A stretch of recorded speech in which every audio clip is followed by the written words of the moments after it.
दर्शकों तक पहुंचा देते हैं। तो बड़ी खबर, ब्रेकिंग न्यूज आपकी टीवी स्क्रीन पर, हरियाणा से ये बड़ी खबर सामने आ रही है, इसका भी रुख हम कर लेते हैं। तो बड़ी खबर क्या है? दरअसल किरण चौधरी भारतीय जनता पार्टी में शामिल हो सकती है। मुझे लगता है कि हरियाणा की राजनीति में इससे कोई बड़ी खबर हो नहीं सकती।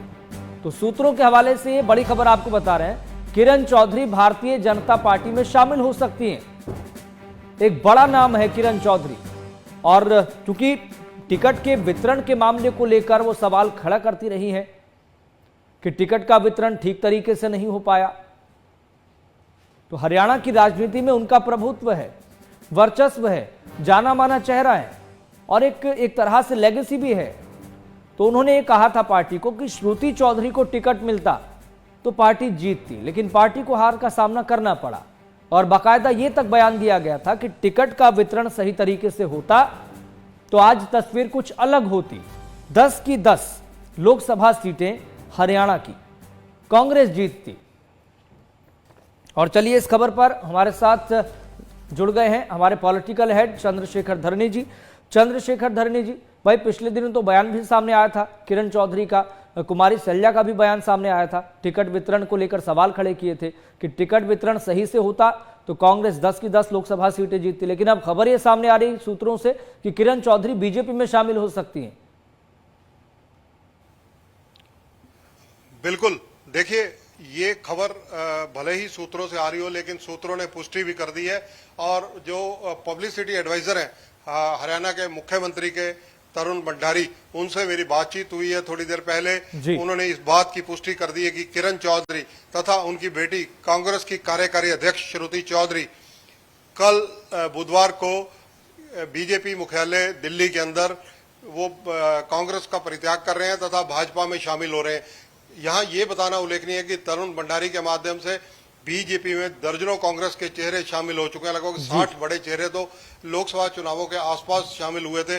और तरुण भंडारी 2019 में अगर देखा जाए कांग्रेस छोड़कर खुद बीजेपी में आए थे। पहले कांग्रेस के कोषाध्यक्ष होते थे तथा आज की परिस्थितियों में अगर देखा जाए तो लोकसभा चुनावों से ठीक पहले नवीन जिंदल जैसे बड़े चेहरे को, अशोक तंवर जो बीजेपी में शामिल हुए, कांग्रेस के प्रदेशाध्यक्ष रह चुके थे, ये बड़े चेहरे बीजेपी में आए थे। इनको टिकट मिली थी बीजेपी से।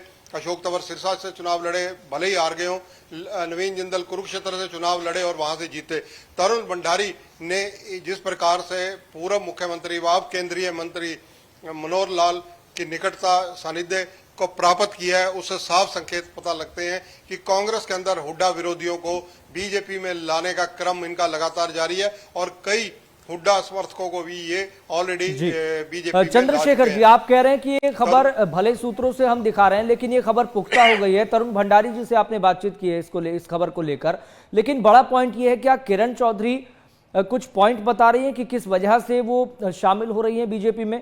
क्या ये टिकट वितरण का मामला बड़ा हो गया या फिर उनको अपनी बेटी के राजनीतिक भविष्य की चिंता सता रही है?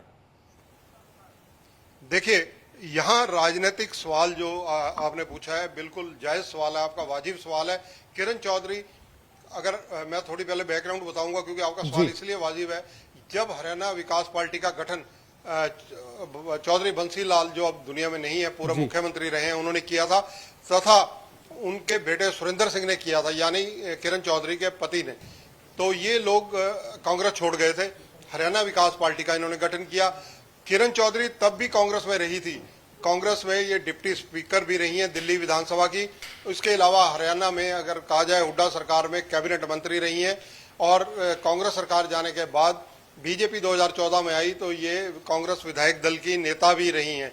तो अगर किरण चौधरी आज की परिस्थितियों में, जो वर्तमान राजनीतिक परिस्थिति है, पार्टी छोड़ रही है, कांग्रेस छोड़ अलविदा कह रही है, तो उसका सीधा सा मायना ये है कि जो भिवानी महेंद्रगढ़ से उनकी बेटी श्रुति चौधरी को टिकट नहीं मिली, इस कारण से उन्होंने कांग्रेस को अब अलविदा करने का मन बनाया है। और ये मेरे अपने सूत्रों से जानकारी मिली है कि ऑलरेडी इनकी दो मीटिंग बीजेपी के शीर्ष नेतृत्व से हो चुकी है।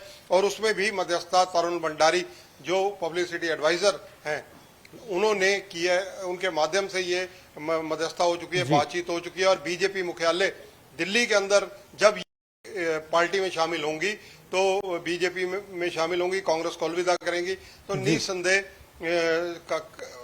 बीजेपी के जो केंद्र के नेता हैं वहां पर मौजूद रहेंगे। हो सकता है जेपी नड्डा मौजूद रहे वहां पर, जो राष्ट्रीय अध्यक्ष हैं, केंद्रीय मंत्री हैं। बिल्कुल। और हरियाणा चंद्रशेखर के जी, पूर्व कहीं ना मुख्यमंत्री कहीं ये इस खबर ये इसलिए भी बड़ी हो जाती है भाई, 2.5 से 3 महीने बाद हरियाणा विधानसभा के चुनाव भी होने। देखने वाली बात ये भी दिलचस्प रहेगी कि हरियाणा भारतीय जनता पार्टी उनको क्या जिम्मेदारी देती है, किस तरीके से एडजस्ट करती है। लेकिन एक बड़ा सवाल तो ये है ना कि हरियाणा कांग्रेस की कलई खुल गई। भूपेंद्र सिंह हुड्डा अभी 2 दिन पहले कह रहे थे कोई गुटबाजी नहीं है। देखिए, यहां पर पहला सवाल है राज्यसभा का। हरियाणा में दीपेंद्र हुड्डा के लोकसभा में चुने जाने के बाद रोहतक से एक सीट रिक्त हुई है। पहले तो उस सीट के चुनाव है, उस सीट पर जो है बीजेपी का चेहरा कौन होगा ये भी देखने वाली बात होगी। किरण चौधरी और श्रुति चौधरी दोनों जैसे कि बीजेपी में जा रहे हैं, जो अभी तक पुष्टि हुई है जिस खबर की, तो निसंदेह राज्यसभा की सीट पर इनकी निगाह होगी। उसके बाद हरियाणा के विधानसभा चुनावों की बात है। और जहां तक बीजेपी के पास अगर आप देखें जाट नॉन जाट की पॉलिटिक्स में, हरियाणा में कोई बड़ा और मजबूत जाट चेहरा कैप्टन अभिमन्यु, ओपी धनखड़ जैसे चेहरे हैं। उनके बाद अगर कहा जाए कांग्रेस का बड़ा चेहरा टूट कर आता है तो निसंदेह वो किरण चौधरी रहेंगी। और किरण चौधरी जिस बेल्ट से आती है, भिवानी से संबंधित हैं, क्योंकि चौधरी बंसीलाल की कर्मभूमि रही है भिवानी, इनके पति सुरेंद्र सिंह की कर्मभूमि रही है भिवानी, और श्रुति चौधरी भिवानी से सांसद बनती रही है। निसंदेह कांग्रेस के लिए बहुत बड़ा झटका होगा। और कहीं ना कहीं हरियाणा की राजनीति में आने वाले दिनों में कई फेरबदल देखने को मिलेंगे, क्योंकि किरण चौधरी अकेले जाने वालों में से नहीं है। वो भले ही आज अकेले जाएं, अपनी बेटी के साथ जाएं, लेकिन आने वाले दिनों में पूरे हरियाणा के अंदर कहीं ना कहीं ये कई लोगों को बीजेपी बिल्कुल अब इस तौर पर ये दिखाई देगा, क्योंकि एक बड़ा चेहरा है हरियाणा की राजनीति में। किरण चौधरी बड़ी लेगेसी है, बड़ा राजनीतिक चेहरा है, प्रभुत्व है। चंद्रशेखर जी, बहुत बहुत शुक्रिया जानकारी साझा करने के लिए। आप लगातार नजर बनाए रखिए, आपसे हम अपडेट लेते रहेंगे। लेकिन आज की डेट में, अभी की डेट में हरियाणा की राजनीति में इससे बड़ी खबर कोई नहीं है। और साथ ही साथ आपको ये भी बता दें, क्योंकि हरियाणा कांग्रेस की कलई भी खुल गई है। भूपेंद्र सिंह हुड्डा कह रहे थे 2 दिन पहले कि कोई गुटबाजी नहीं है हरियाणा कांग्रेस में, लेकिन ये खबर पुख्ता होती हुई दिखाई दे रही है। तो हरियाणा कांग्रेस की कलई खुल गई है और हरियाणा कांग्रेस को एक बड़ा झटका लगने जा रहा है।